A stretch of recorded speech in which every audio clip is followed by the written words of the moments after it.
আফসোসের বিষয়, এটা আজকে একটা চরম বাস্তবতা আজকের পৃথিবীতে। সেটা হলো যে মেয়ে হলে আমরা অনেকেরই মুখ কালো হয়ে যায়, ঠিক কিনা? আল্লাহ সুবহানাহু ওয়া তাআলা কোরআনে কারীমে বলেন, ওয়াইদা বুশশিরা আহাদুহুম বিল উনসা যাল্লা ওয়াজহুহু মুসওয়াদ্দান ওয়া হুয়া কাযীব। জাহিলি যুগের, আইয়ামে জাহিলিয়াতের যুগে, ইসলাম পূর্ব যুগের মানুষের স্বভাব আল্লাহ তাআলা বর্ণনা করতে গিয়ে বলেন যে তাদের কাউকে যদি বলা হয় ভাই আপনার ছেলে হয়েছে বা তোমার ছেলে হয়েছে, তখন তাদের মুখটা কি হয়ে যায়?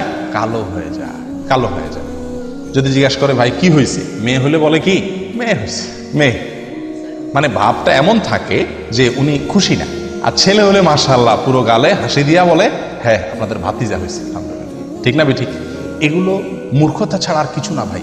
মূর্খতা, একটা মানুষের শুধু মেয়ে হচ্ছে তার একটা ছেলে হচ্ছে না, অথবা একজনের শুধু ছেলে হচ্ছে একটা মেয়ে হচ্ছে না, ছেলে বা মেয়ের চাহিদা তার ভিতরে থাকা, এটা দোষের কিছু না। কিন্তু সন্তান হিসাবে ছেলে হলে খুশি হওয়া, মেয়ে হলে বেজার হওয়া, এগুলা বোকামি ছাড়া কিছু না। আমরা অনেকেই মনে করি যে আমাদের যদি ছেলে না থাকে তাহলে বংশে চেরাগ দিবে কে, বংশের বাতি কে জ্বালাবে?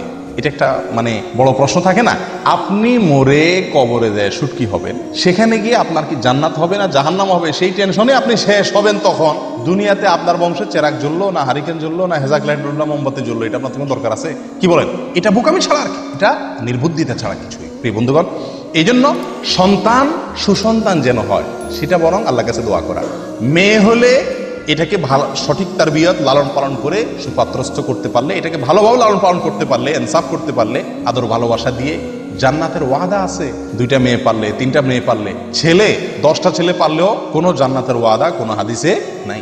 নবী সাল্লাল্লাহু আলাইহি সাল্লাম, আমাদের নবী সাল্লাল্লাহু আলাইহি সাল্লামের 4টা মেয়েকে আল্লাহ তাআলা জীবিত রাখছে।